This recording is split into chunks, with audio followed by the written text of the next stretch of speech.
ஓம்காரம் பகுதிக்கு மீண்டும் உங்களை வரவேற்கிறோம். பெங்களூர்லேருந்து குமுதா சங்கர் எழுதியிருக்காங்க. சுவாமிஜி, கிளி வளர்த்து கொண்டிருக்கிறோம், கிளியை கொண்டு போய் கடையில் விட்டுவிடலாம் என்று இருக்கிறோம். நீங்கள் கூட கிளியை வளர்க்கக்கூடாது என்று சொன்னீர்கள். கிளியை விடுவதால் ஏதாவது கஷ்டம் வருமா? ஏற்கனவே பணம் தங்குவதில்லை, சின்ன சின்ன பிரச்சனைகள் வருகிறது. கிளி ஏதாவது சாபம் விடுமா? எங்களுக்கு பயமாக இருக்கிறது.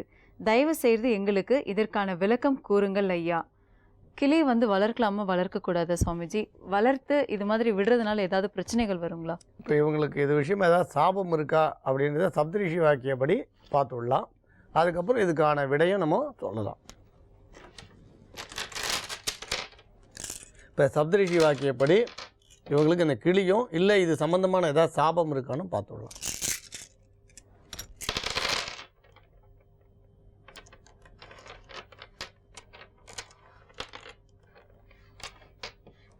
சாபம் அப்படின்றதுக்கான ஒரு வாய்ப்புகள்னு சொல்லும்போது இது வரைக்கும் நம்ம வளர்த்துருக்கோம் இல்லையா, நீங்கள் அதுக்குன்னு ஒரு கெடு பலனும் கட்டாயம் இருக்க தானே செய்யும்.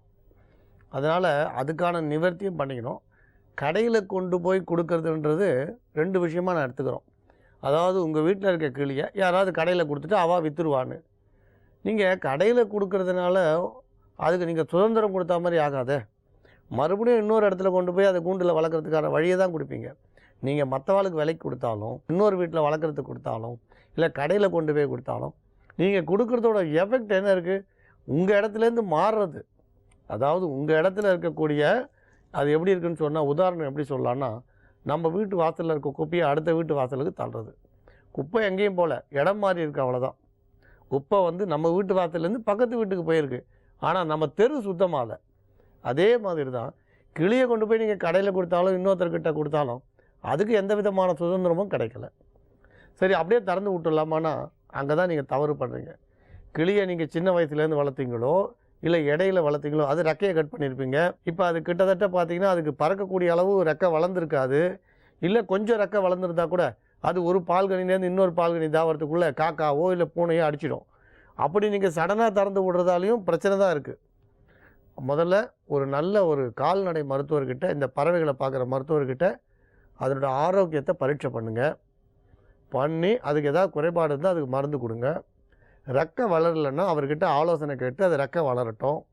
அப்புறம் நல்ல ரெக்கை வளர்ந்துருத்து சொன்ன பிறகு இப்போ நிறைய இந்த பறவைகளை நாய் பூனையெல்லாம் பார்த்துக்கிறதுக்கு தனியாக அந்த ப்ளூ கிராஸ் மாதிரியான அமைப்புகள் நிறைய இருக்குது. அந்த மாதிரி அமைப்பில் கொடுத்தா பார்த்துப்பாலான்னு தெரிஞ்சு கொடுத்துருங்க. இல்லை இந்த ஜூ மாதிரி இடங்களில் விடக்கிறதுக்கு வழி இருக்குது, அந்த மாதிரி இடத்துல கேட்டுட்டு விடுங்க. அப்படி இல்லைன்னா நிறைய பச்சைகள் இருக்கக்கூடிய அந்த இடத்துல மொட்டை மாடில் கொண்டு போய் நம்ம வீட்டில் எங்கேயோ தெருவில் திறந்து விட்டீங்கன்னா கட்டாயம் காக்காவோ மற்ற ஜீவனோ அடிச்சிடும். அது தோஷம்தான்.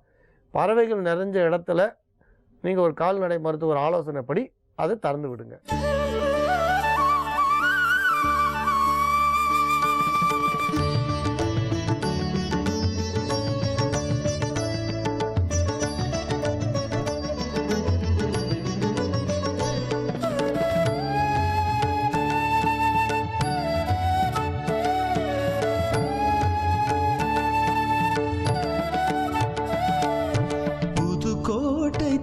வாழும் புவனேஸ்வரி, உன் புகழ் பாடும் பணி எமக்கே அருள் ஈஸ்வரி.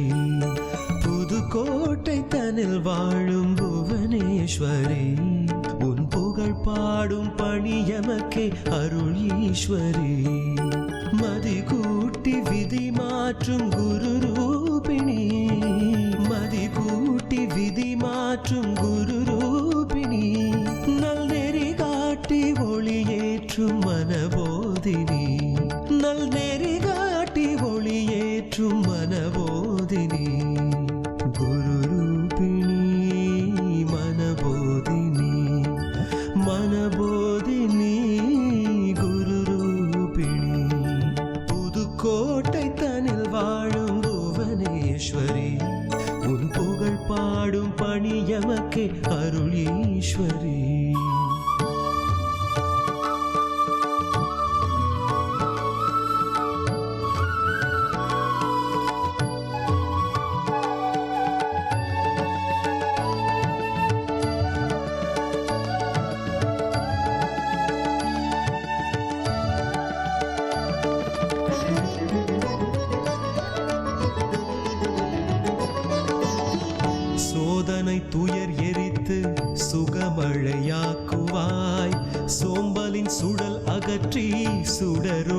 வீசுவாய்.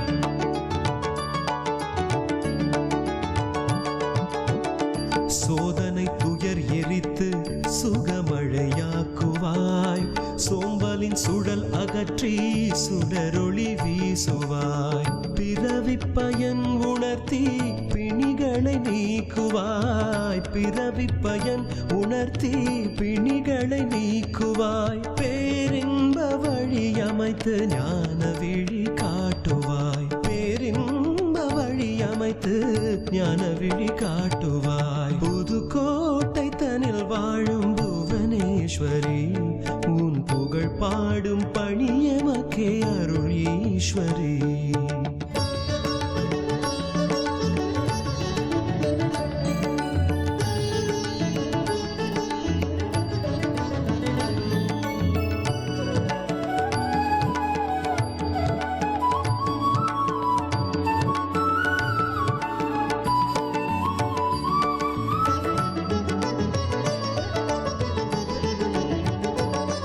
சதாசிவ பிரம்மேந்திர சாஸ்வத பொருள்னி, சாந்தானந்த சத்குருவின் சாதனை அருள்னி.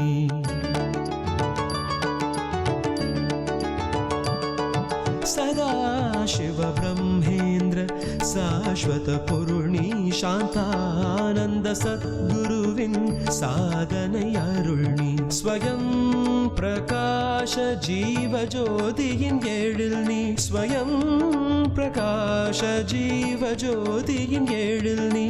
ஓங்கார ஆனந்த ஹ்ரீங்கார குரல் நீ. ஓங்கார ஆனந்த ஹ்ரீங்கார குரல் நீ. புதுக்கோட்டை தனில் வாழும் புவனேஸ்வரி, உன் புகழ் பாடும் பணியமக்கே அருள் ஈஸ்வரி. புதுக்கோட்டை தனில் வாழும் புவனேஸ்வரி, உன் புகழ் பாடும் பணியமக்கே அருள் ஈஸ்வரி. மதி கூட்டி விதி மாற்றும் குரு ரூபிணி. மதி கூட்டி விதி மாற்றும் குரு ரூபிணி. நல் நெறி காட்டி ஒளியேற்றும் மனபோதினி. நல் நெறி காட்டி ஒளியேற்றும் மனபோதினி. குரு ரூபிணி மனபோதினி. மனபோதினி குரு ரூபிணி.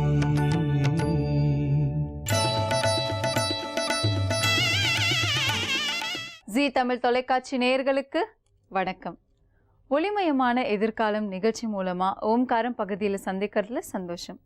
உங்களுடைய வாழ்க்கையில் ஏற்படும் பிரச்சனைகளுக்கு தீர்வு காணவும், மென்மேலும் வளர்ச்சி அடையவும், ஜாதக ரீதியான சந்தேகங்களுக்கு விடை காணவும் யோக ஆஞ்சநேயர் சக்தி பீடம், அனுமன் உபாசகர் ஜோதிட சிம்மம், திருவல்லிக்கேணி சுவாமி கண்ணன் பட்டாச்சாரியா சப்தரிஷி வாக்கியம் மூலம் உங்களுடைய பிரச்சனைகளுக்கு தீர்வு சொல்லுவார். வணக்கம் சுவாமிஜி. நாராயண.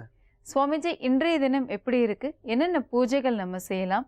என்னென்ன ஆன்மீக குறிப்புகள் இருக்குன்னு சொல்லுங்க சுவாமிஜி. ஸ்ரௌதத்மார்த்தாதிகம் கர்ம நிகிலம் ஏன சூத்ரிதம் தஸ்மை சமஸ்த வேதார்த்த விதே விகணசே நமஹ. வக்ரதுண்ட மகாகாய சூரியகோடி சமப்பிரபா நிர்விக்னம் குருமே தேவா சர்வகாரேஷு சர்வதா.